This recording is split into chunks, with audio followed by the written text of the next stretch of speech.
তো এখানে কতগুলো ত্রিভুজ আছে?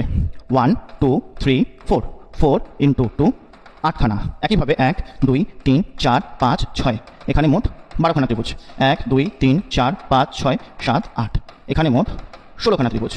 তো তো এখন যদি আমি জিজ্ঞেস করি এখানে মোট কতগুলো ত্রিভুজ আছে, দেখো কি করব, এই স্কোয়ারের মধ্যে যতগুলো আছে এটাকে আলাদা করে ক্যালকুলেট করবো প্রথমে, আর ত্রিভুজের মধ্যে কতগুলো আছে এটাকে আলাদা করে ক্যালকুলেট করবো। দেখো এই স্ট্রাকচারটা এর সাথে মিলে যাচ্ছে না, তো এখানে 12খানা ত্রিভুজ আছে, তো এই যে স্কোয়ার শুধুমাত্র এর ভিতরে 12খানা ত্রিভুজ আছে। এবার এই যে ত্রিভুজটা আলাদা, এই যে ত্রিভুজটা এই স্ট্রাকচারে কটা আছে? 1 2 3টে, তো এখানে 3টে আসবে, এখানে 3টে আসবে, অর্থাৎ 6টা।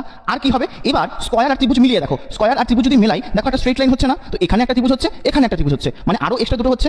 কিন্তু এখানে যদি এরকম একটা লাইন থাকতো তখন কিন্তু এখানেও এরকম একটা ত্রিভুজ হতো, কিন্তু এখানে এরকম লাইন নেই, সুতরাং এখানে শুধুমাত্র আরো দুটো এক্সট্রা ত্রিভুজ আসছে, অর্থাৎ 6 2 8 12 8, টোটাল হয়ে গেল 20। একই প্রসেসে এখানে কতগুলো ত্রিভুজ আছে সেটা সলভ করে এখান থেকে একটা অপশন চুজ করে কমেন্টে জানাও। আর এরকম যদি আরো ভিডিও জানতে হয়, কনসেপ্ট জানতে হয়, চ্যানেলটিকে সাবস্ক্রাইব করবে, কি কি ভিডিও রেগুলার আপলোড করা হচ্ছে সেগুলো ফলো করবে। আর থ্যাংক ইউ।